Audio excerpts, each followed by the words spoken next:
বেগম জিয়ার এই মৃত্যুর পিছনে ফ্যাসিস্ট যে প্রধানমন্ত্রী ছিলেন শেখ হাসিনা এবং ওনার যে সরকার আছে অবশ্যই তার দায় রয়েছে।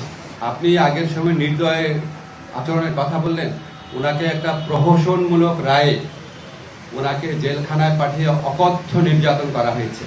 বেগম খালেদা জিয়াকে যেই মামলায় দোষী সাব্যস্ত করা হয়েছে, এটা যে প্রহসনের একটা রায় ছিল, এটা যে একটা সম্পূর্ণ সাজানো রায় ছিল, এটা আমাদের সর্বোচ্চ আদালতের আপিল এবং রিভিউর মধ্যে দিয়ে প্রমাণিত হয়েছে। সর্বোচ্চ আদালত সুপ্রিম কোর্টের আপিলের ডিভিশনের রায়ের মধ্যে বারবার বলা হয়েছে যে বেগম জিয়াকে যেই মামলায় সাজা দেওয়া হয়েছে সেটা সম্পূর্ণ রংলি, উদ্দেশ্য প্রণোদিতভাবে, জিজ্ঞাসা প্রসূতভাবে ওনাকে সাজা দেওয়া হয়েছিল।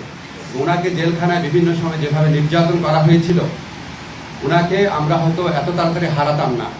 আমি ব্যক্তিগতভাবে মনে করি বেগম জিয়ার এই মৃত্যুর পিছনে ফ্যাসিস্ট যে প্রধানমন্ত্রী ছিলেন শেখ হাসিনা এবং ওনার যে সরকার আছে অবশ্যই তার দায় রয়েছে।